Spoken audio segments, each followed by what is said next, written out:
Hey, what's up everyone and welcome to today's video. This channel's regular broadcast is interrupted for a special coverage of the first solo series of Wolverine. It's a limited series of 4 parts, published by Marvel Comics in 1982.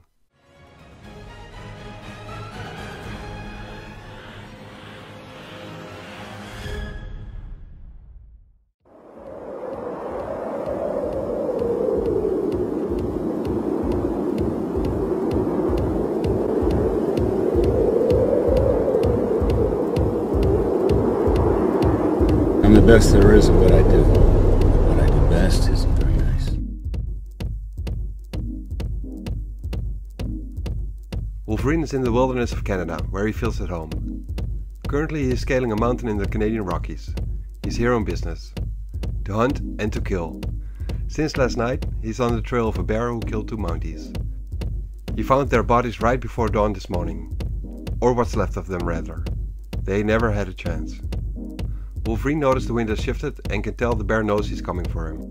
Logan does his best to make sure to catch the bear by surprise, because he doesn't want it to escape him again. He senses the bear's trails at the entrance of a cave it's been in for the last couple of hours, with no trail signifying its departure. Wolverine can tell the cave is too deep and too intricate for him to just go in there and deal with the bear, so he waits for the bear to come to him. He can hear a roar and figures it won't be long now. A huge grizzly bear approaches him, one of the planet's most deadliest predators, aside from Wolverine himself. He can see the bear's claws gleam in the little amount of light coming into the cave. So he pops his own claws, made of adamantium, the strongest metal known to mankind. Unbreakable and razor sharp. The bones of his skeleton are laced with the same material, which makes them unbreakable as well. A perfect tool in his line of work. He was born as a mutant, took up being a secret agent for a while as a profession, but now, by choice, he's a superhero. One of the uncanny X-Men.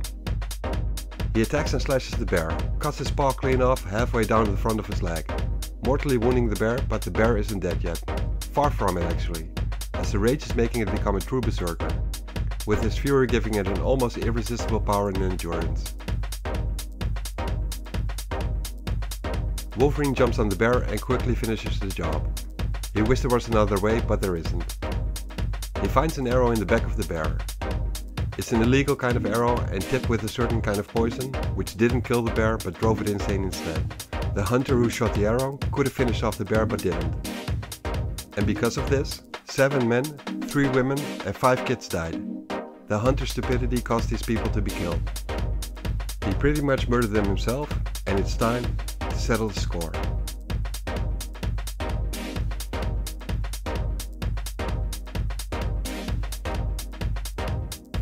About 57 miles down from the cave, he walks into a bar, having tracked the scent of the hunter after he backtracked to where the bear got shot.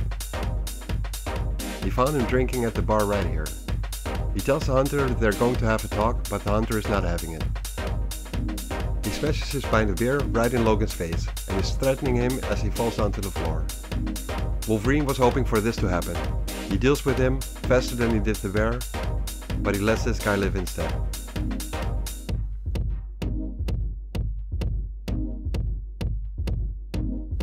Mariko Yoshida is the daughter of one of the most powerful families in Japan, with her lineage going back far in the past.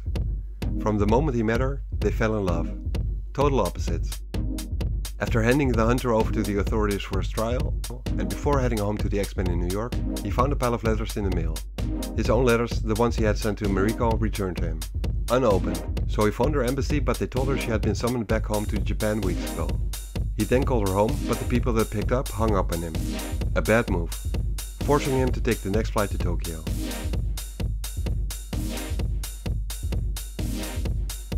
He gets picked up at immigration by a friend of his, Asano Kimura. They've known each other for quite a while and have shared time as agents on dirty missions in the past, saving each other's hide a couple of times. Asano tells Logan that his presence here in Tokyo is making some influential people quite nervous. Logan doesn't care. He's trying to get into contact with Mariko by phone once more, speaking in perfect Japanese. He's getting stonewalled once again, and Asano tells him that even though he's more Japanese than any Westerner he's ever met, he surely doesn't understand Mariko's action. Logan asks if she's in trouble, and Asano tells him that if she is beyond help. Logan isn't having that either. Asano then tells him that she's married. Asano continues telling him that her father had recently resurfaced, after having disappeared and presumed dead years ago. When he did, he reclaimed his place as the head of the Yoshida family and clan. Some deals had been made and one of the payments included Mariko's hand in marriage. Wolverine clenches his fist in anger, smashes the lamp, asking if she just agreed to that. He tells Asano she loves him, but Asano responds by saying that the obligation and duty of her family's honor is more important. She would rather die than betray that. Wolverine unpacks his costume as he plans on going to war. Asano tries to talk him out of it, telling him that if what he says is true, she too must have a broken heart. Confronting her about it will only be hurtful and make things worse. But he's unsuccessful. Wolverine has made his mind up. It's something he has to do. Asano is then forced to give him a warning. Logan holds no special status anymore. If he steps outside the law, Asano may be forced to hunt him down and take him out. Logan responds by saying he's welcome to try and he will be seeing him. A little later, Wolverine has made his way to the Yoshida ancestral stronghold, located about 300 kilometers from Tokyo. It's midnight as he finds himself confronted by watchdogs. These dogs are trained to kill, but so is he. Animal instincts take over, and looks and wills are more subtle than speech. The watchdogs know when they've met their match, and they let Wolverine pass, which is a good thing to Logan because he didn't feel like killing animals. Human beings, however, is a different matter entirely. He then enters the house and is quiet. Too quiet. He doesn't like it. It reminds him of the cave he found the bear in. Wary of any kind of threat, but there are no traps. The place looks clean. He makes his way to the garden, and beneath the enormous statue of Buddha he finds Mariko. She's surprised to find him here, but tells him he's too late. He tells her he came as soon as he had heard, and calls her Mariko-chan. But she tells him not to call her that, because he doesn't have the right to. She asks him why he's here. She had hoped and prayed to never see him again. He then tells her she owes him an explanation. She says she is now married, and what they once had is no more. Logan, of course, won't accept that, but Mariko tells him that he has no choice, same as she didn't. He tells her to at least have the courage to look him in the face when she's saying things like this, and when she finally does, he sees her face all busted up. She asks him if he's now satisfied, and tells him to go before he shames her any further. He asks her who's done this, but she tells him it's none of his concern. He's becoming furious and tells her to come with him, but she says she can't. He says that any court should grant her a divorce, but she replies that she will not ask for one. He yells he loves her, and so does she, but she's bound by far more important obligations. She tells him about traditions of duty and honor. She tells a story about traditional swords that were forged by the supreme swordsmith Masamune. Her family's heritage, its very soul, is connected to these blades, which are over 800 years old. The commitment she had to Logan was when she was still free. Her father's return changed all that. Logan tells her she's a human being, not a father's property to be used in the payment of a debt. She says yes, she is. If a father gave a word, she, as his daughter, is honor-bound to do that.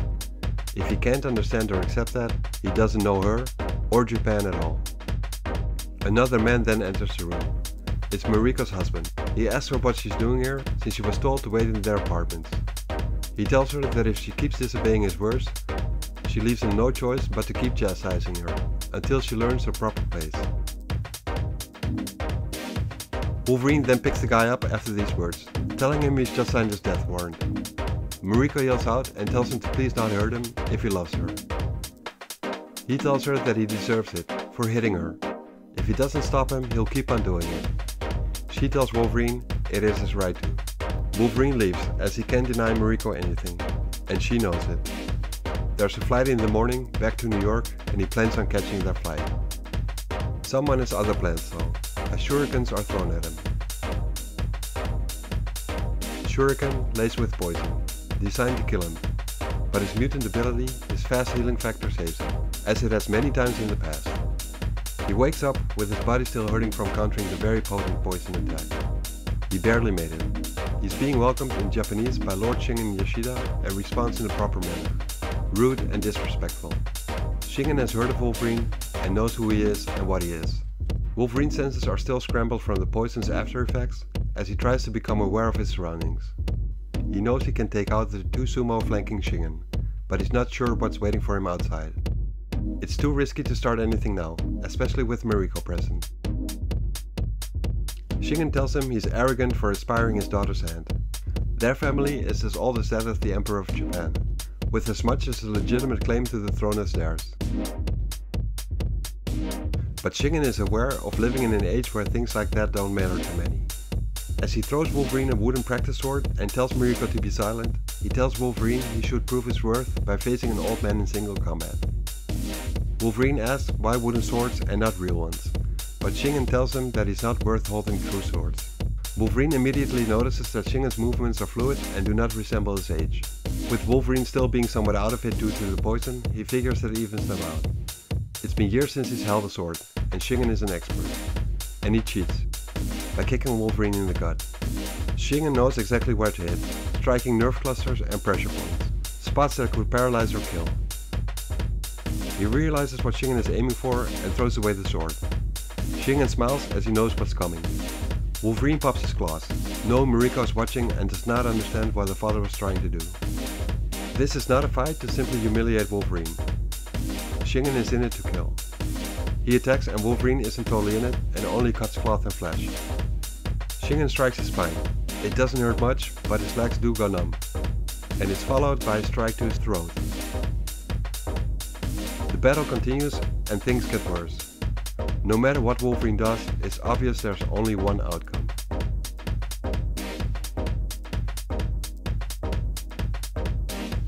As Shingen kicks Wolverine in the face, he asks Mariko to watch, as the man she claims to love is no man at all, but an animal in human form. As Wolverine is passing out, he hears Mariko's response to the question of Shingen, whether this animal on the floor is really worth such a price as her hand in marriage. Mariko answers no.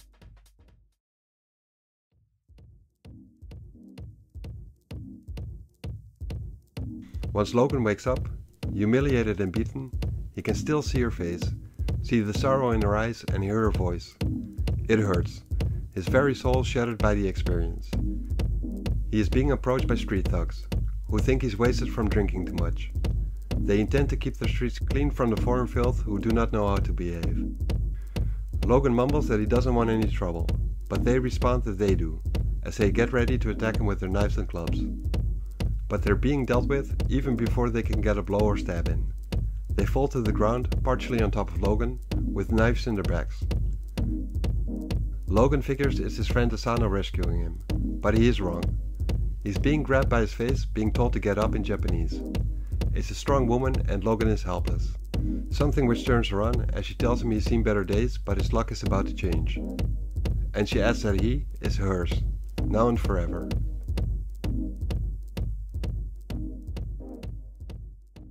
Issue number 2.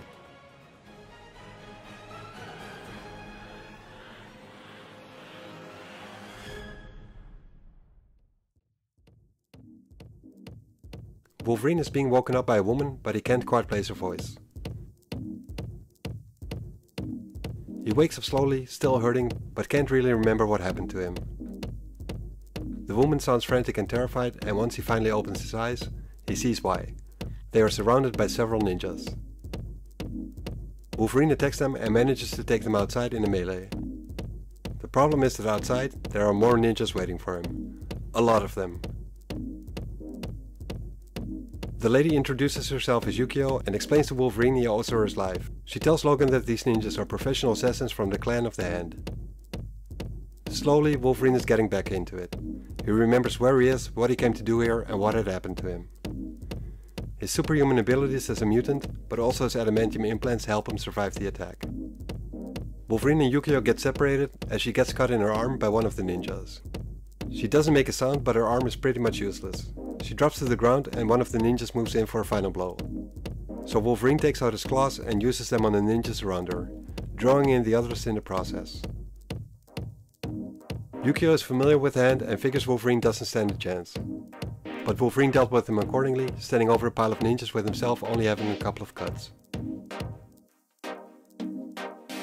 This battle reminds him of his work as an agent for the Canadian intelligence and how much he missed it. He hears the police arriving while he's looking at Yukio and figures it's best for them not to be here when they get here. He picks her up and takes her away. He has some questions for her. Back at the hotel, Yukio finds out by surprise that most of Logan's wounds have already closed and are just scars now. She envies having the traits he has, including the metal in his body, and asks how she could acquire that. She says that she would give her soul for them. Logan asks why she would want them, and Yukio explains that she would want them to be able to defend herself and slay her enemies.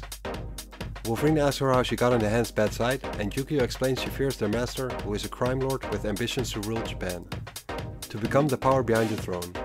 Wolverine tells her she is safe as long as he is around, while he puts his hand on her shoulder. She draws the weapon, telling him she can fend for herself, but he instinctively grabs her arm. He hurts her, but she doesn't show it. He compliments her and she teases him as they get affectionate with one another. Logan had been noticing things about her he likes, but when Yukio moves on top of him, he can't respond to it. He's seeing Mariko's face as he looks at Yukio's. He gets up, she tells him he should give in to the attraction, but he walks away. Yukio then thinks to herself that Mariko is not worthy of his love, and that he belongs to her. Sometime later, in Tokyo's upper-class Meguro district, Mariko and her husband Noburo are demanding an audience with Mariko's father Shingen. They have been waiting for quite a while now, but Shingen's assistant tells them he's still busy in a conference at the moment. Another woman walks in, demanding to see Shingen as well. Shingen's assistant asks her if she has an appointment, and she tells him she doesn't, while she grabs him by his tie. She proceeds to walk past the assistant, and he informs Shingen through the intercom that she's coming, that she's very insistent. Shingen tells the woman he didn't summon her, and to leave while she still can. It's Yukio, and she asks him who will throw her out, insulting his age, but a door slides open. One of the hand ninja approaches her, but she deals with him. Apparently Shingen and Yukio had a deal. The attack of the hand was supposed to be a deception, to win Wolverine's sympathy, but the hand was aiming to kill. She wants to know why, as she threatens him to not get on her bad side. Shingen puts her in a place while grabbing her, telling her Wolverine would have known if it was a ruse if the hand hadn't attacked him with conviction. Being his premier assassin, he also needed to make sure that she is ready and worthy of her next task. Her next target is heavily guarded, in such a way that even the hand was not able to take him out.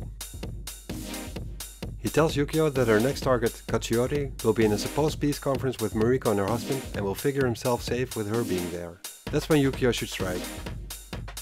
She asks what will happen if something goes wrong, and Shingen tells her that she will die if Mariko is even slightly harmed.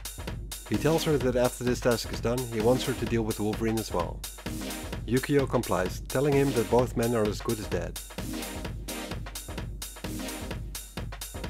The next day, Wolverine and Yukio make their way to Crime Lord Katsuyori's stronghold. Logan noticed how Yukio was being edgy earlier, and he tried to figure out what's going on. Yukio told him that she had met with Katsuyori, trying to settle things between them, but it didn't work out.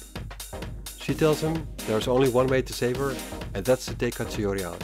Logan suggests an alternative to threaten him, but Yukio tells him he doesn't scare easily. Wolverine will see about that though. Yukio tells Logan that she has a lead on him, and they try to infiltrate the location. Wolverine takes out the guards one by one. Yukio says he should have killed them, but he says they'll be long gone before they recover. They never saw them, so killing them serves no real purpose. She says they're enemies and deserve no less. Her bloodthirstiness reminds him of himself, and he figures that's why he likes her. They continue as they find out the place is well protected with electronics, next to a small army of guards. They manage to get inside the theater, and Wolverine recognizes two of the four people in attendance as they see both parties meet and get seated for the play. Wolverine is shocked to find Mariko and her husband here. Noburo wants to get to business, but Katsuyori tells him to wait until after the play as he insults Noburo. Wolverine knows the play being performed and appreciates the story and the performer's skill. But at the high point of the show, he figures out Katsuyori's ace in the hole. As the kabuki, playing the role of the samurai in the play, draws his katana blade, he figures it out. The actor is an assassin aiming for Mariko. Wolverine is just in time to counter the attack. The samurai shifts his focus to Wolverine as he notices his counterattack. They pass mid-air and they cut one another. But Wolverine's cut was lethal as the samurai drops dead next to Mariko. The other actors are assassins as well, and Wolverine tells them that if they want to get to Mariko, they will have to go through him. They say they will, and Wolverine tells them it will be their funeral. Katsuyori and his wife escape as he slaps Naguro, and once outside they find his bodyguards dead. They step into their car as it suddenly explodes. The explosives were detonated by Yukio, who was waiting for them around the corner. Inside, Wolverine is enjoying the melee as he can slash all he wants, but his opponents have to be careful as to not strike one another. One of his enemies is able to strike him, but his sword hits one of the adamantium lace bones. The pain of the cut drives Wolverine berserk, and in a matter of minutes the battle is done, with Wolverine being the victor. Logan is the only one standing, with his enemies lying on the stage, breathing, yet beaten. Wolverine feels sick and great at the same time. He went into a berserker rage, and he sees Mariko looking at him. Tears running down her cheek, as she's never seen him this way. It is a side of Logan that he had never wanted her to see. She can't hide her emotions as she looks at him with wide eyes, covering her mouth. She turns away and walks off without a word, not looking back either. At that moment, Logan realizes what was once between them, whatever they might have had, it is over now. And Yukio watches this unfold, and she likes what she's seeing. Issue number 3.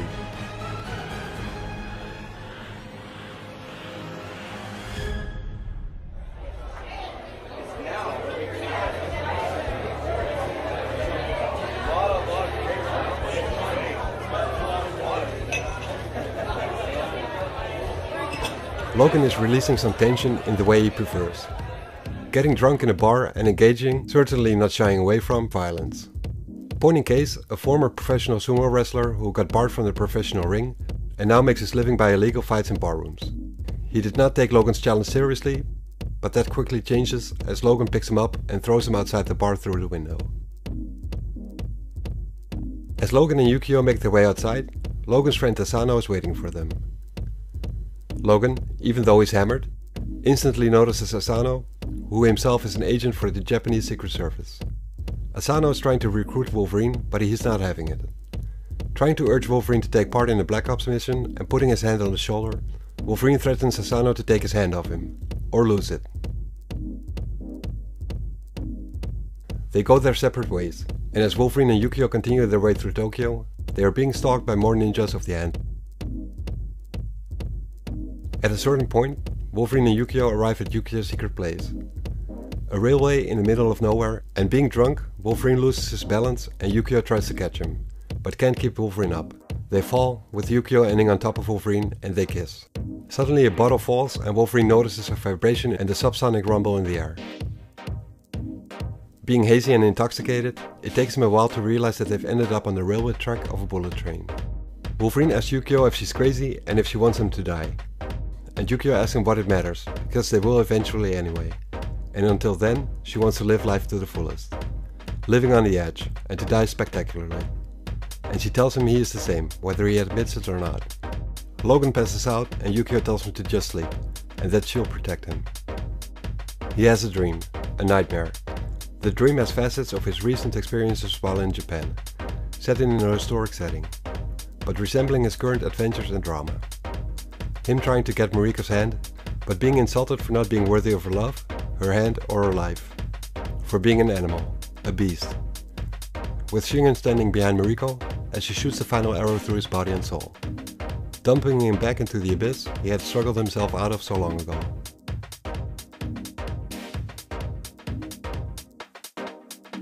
In the meantime, Yukio is being confronted by hand ninjas, telling her she's not kept her promise to their mutual employer to get rid of Wolverine. They're telling her to kill him here and now, to cut his heart out. She says she will need her blades for that, thinking to herself she likes a challenge, with there being 5 of them against only her and a passed out Wolverine. She throws her blades into the throats of some of the ninjas as she's being told that she just signed their death warrant by getting on both the Hand and Shingen's bad side. Yukio doesn't care. She tries to wake up Logan, but when he comes to, he calls her Mariko. She kicks him in the face, knocking him out cold again, and leaves the scene. When Yukio arrives at the hotel, she ponders her current situation. Loving a man who loves someone else, and betraying her employer, who has always indulged her wild nature. She curses the day she met Wolverine, since their meeting and her falling in love with him destroyed her. When someone opens the door to the apartment, Yukio can tell it isn't Logan. She fears it's the Hand's assassins, and as someone walks in with a gun, Yukio positions herself to attack the intruder with one of her blades. In the meantime, Wolverine has gathered his bearings enough to make his way back to the hotel, having found himself woken up next to the remains of the Hans assassins, their bodies seemingly having disintegrated. He doesn't see Yukio anywhere, and he can't blame her for being furious and kicking him in the face after he mumbled Mariko's name when she was trying to wake him up. But that is something they will have to deal with at a later time. Right now, the Hand worries him the most. He wonders why they're still after Yukio, since their interest in her should have ended when Katsuyori died.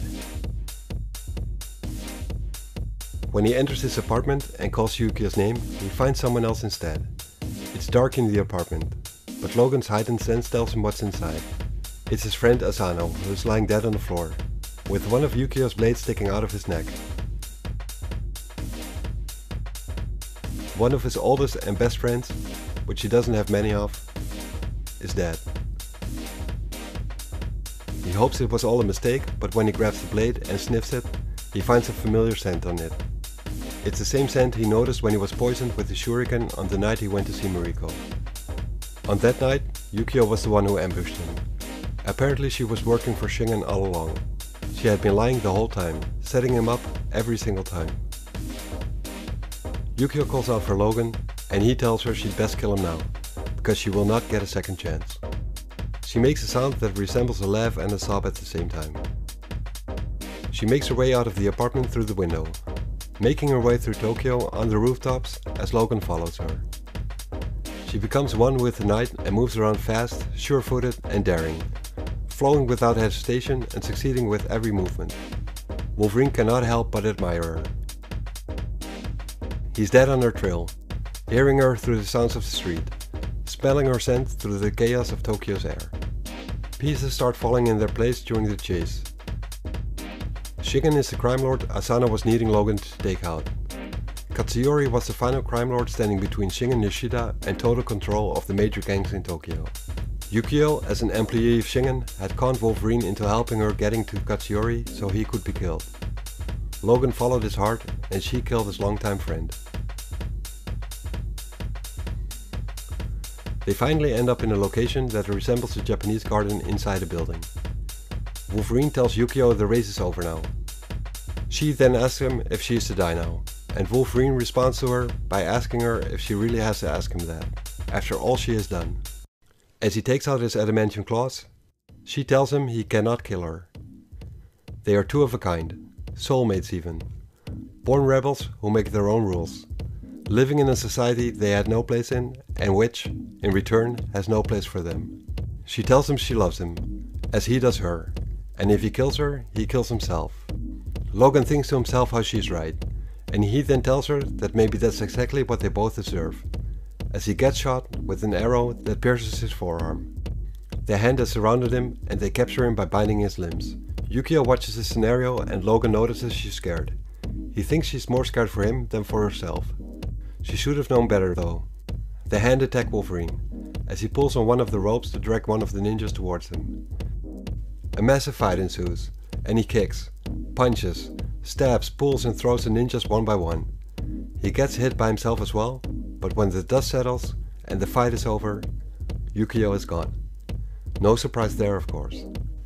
What he is surprised to find is that two of the Hand ninjas have her blades in them, which makes him wonder if she was saving herself or him.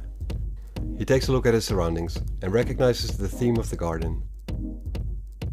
It's supposed to resemble the Zen gardens of Kyoto, a place of peace and tranquility, but that is no more. The garden is wrecked, its patterns are broken and order is turned into chaos, resembling Logan's life. No matter how hard he tries to strive for inner serenity, he screws up. He wonders why he still bothers. Why fight against what he is by nature? Yukio wants him just the way he is. Mariko wants him to change, to grow, to temper the berserk animal inside of him. He loves both women, but he also failed them both, just as he has failed himself, because he has lost himself. He touches the gravel of the garden, smoothing the stones, creating order out of the chaos. And out of that order he wonders if peace will come. And that's when he finds the answer, laying hidden deep inside of himself. The key isn't whether he win or lose, but the key is trying. He may never become what he would like to be, but how will he know if he doesn't try? Putting effort in being the change he needs. The alternative, stagnation, Maybe safer and less scary than change, but it's a terrible form of death. Not a death of the body, but a death of the spirit. That's the difference between being a man or an animal. An animal knows what it is and accepts it. A man knows what he is, but asks questions. He dreams and strives. He changes and grows. Shingen took those dreams away from him, but only for a time. Logan is a man and not a beast. A man that is going to make Shingen pay for his mistake of treating Wolverine as an animal.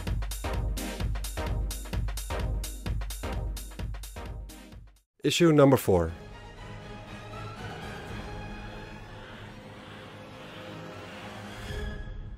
Wolverine is a man you do not want to have as an enemy. His mutant abilities of fast healing and heightened senses, complemented by his skeleton being laced with adamantium, the strongest metal on Earth, make him extremely durable. His claws are made of the same material. He's an exceptional killing machine. At the moment he's on the prowl, watching a drug trade take place between two men. He attacks and rips open both suitcases, making the drugs and money inside of them getting carried by the wind. He foiled the trade and has a message for their boss, Lord Shingen Yoshida. He wants them to tell him that Wolverine is coming for him. Logan doesn't just attack here. He spends hours on ripping apart the empire Shingen has built over the years. Some of the criminals he confronts try to fight, where some run away. Regardless, none of them get very far. In the meantime, word is getting to Shingen.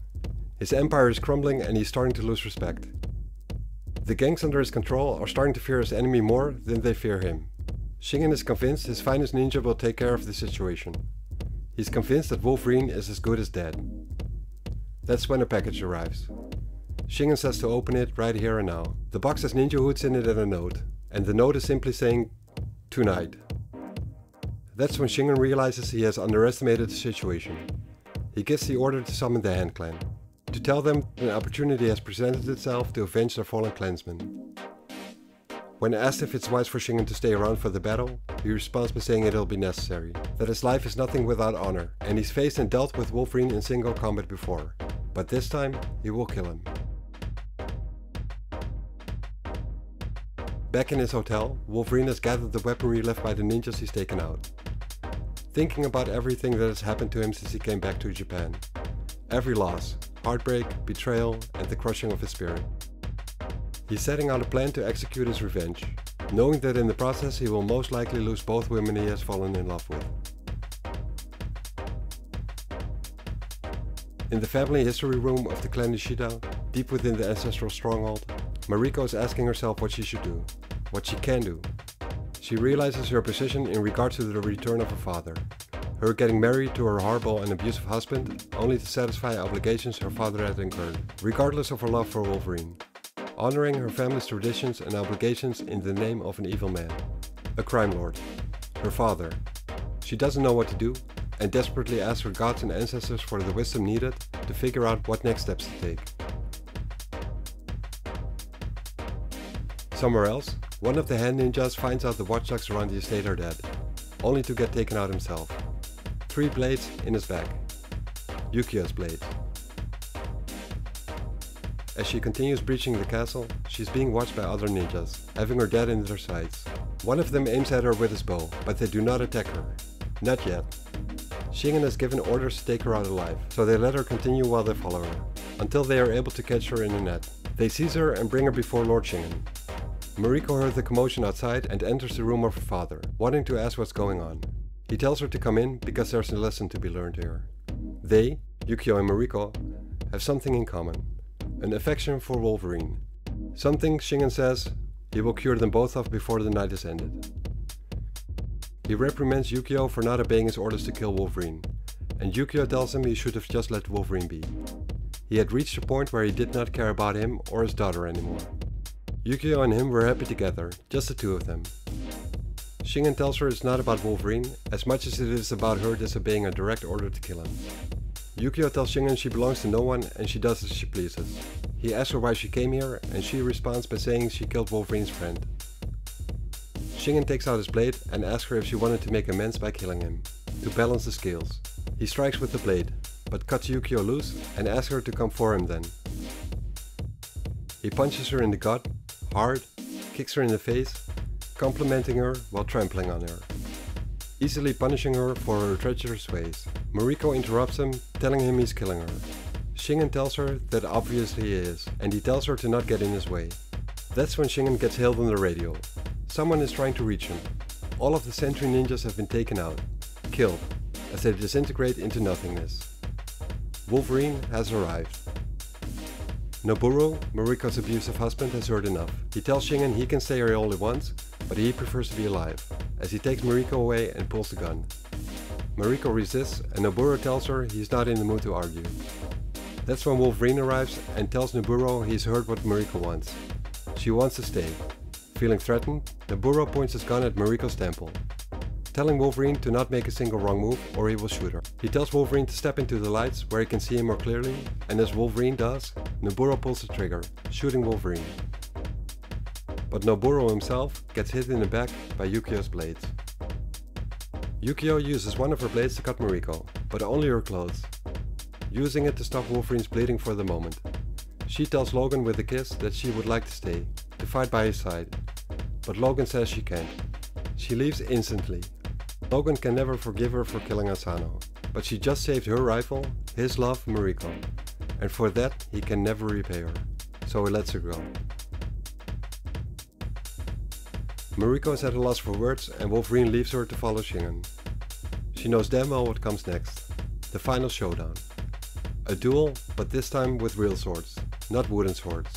Earlier, Shingen regarded Wolverine to not be worthy of real swords. So Logan asks Shingen, as he calls for him, if he's worthy now. Shingen responds by saying that it remains to be seen. They engage one another, cutting and slicing each other. Shingen cuts deeper though. He viciously attacks again, slicing and cutting Wolverine over and over. They duck, parry, attack each other multiple times, until Wolverine gets a hold of Shingen's blade and puts his clenched fist at Shingen's face and then unsheaths his claws. It's lethal. Mariko steps in the room, looking at the scenario, figuring out what happened. Wolverine, the man she loves, slayed her father, the man she despises. Tradition, honor and duty demand that he now becomes her enemy for the rest of their lives. She picks up Shingen's sword, trembling as she does so. It would be child's play for Logan to take it from her. Logan could kill her in several different ways without Mariko knowing what hit her, but he doesn't do a thing. Mariko asks Logan if he remembers what the blade means, its connection to her family and the tradition that goes with it. The symbolism of the blade, nobility and perfection crafted by a noble and gracious swordsmith 800 years ago. About how the blade is not supposed to be worn by the head of the clan, but by the samurai who best exemplifies those qualities. Her father, by his axe and his lack of virtues, did not have the right to wield this blade. Mariko tells Logan that the blade is his to wear. Shocked by this, Logan can only respond by saying that he is not worthy. Mariko then corrects him. Logan fought for the good of others, for universal right and truth.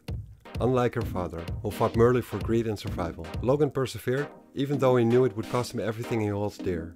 And by doing so, he proved that he is what Shingen could never hope to become. Logan finally accepts and they embrace. Later Mariko would tell Logan that if Shingen had survived their duel, she would have killed him herself. And then, after having been successful, she would have ended herself in a ritualistic form of suicide. She could live with Noburo behaving like a swine, it was to be expected since he had no honor to begin with, but for her father, the head of the Yoshida clan, to behave in such a way was unacceptable. And for Mariko, as the heir to the domain, it would have been her duty to punish her father's transgressions. Luckily, she didn't have to do so. Mariko and Logan stay in the mountains for the time being, so he can rest and heal properly. Then, in the spring, he writes to his fellow X-Men, telling them all about his adventures, and also informing them about what is going to happen soon. He wishes he could see the look on their faces when they open the card. Wolverine and Mariko are getting married.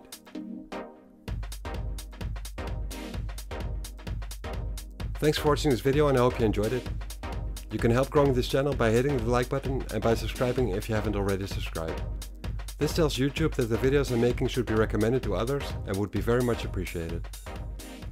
See you next episode.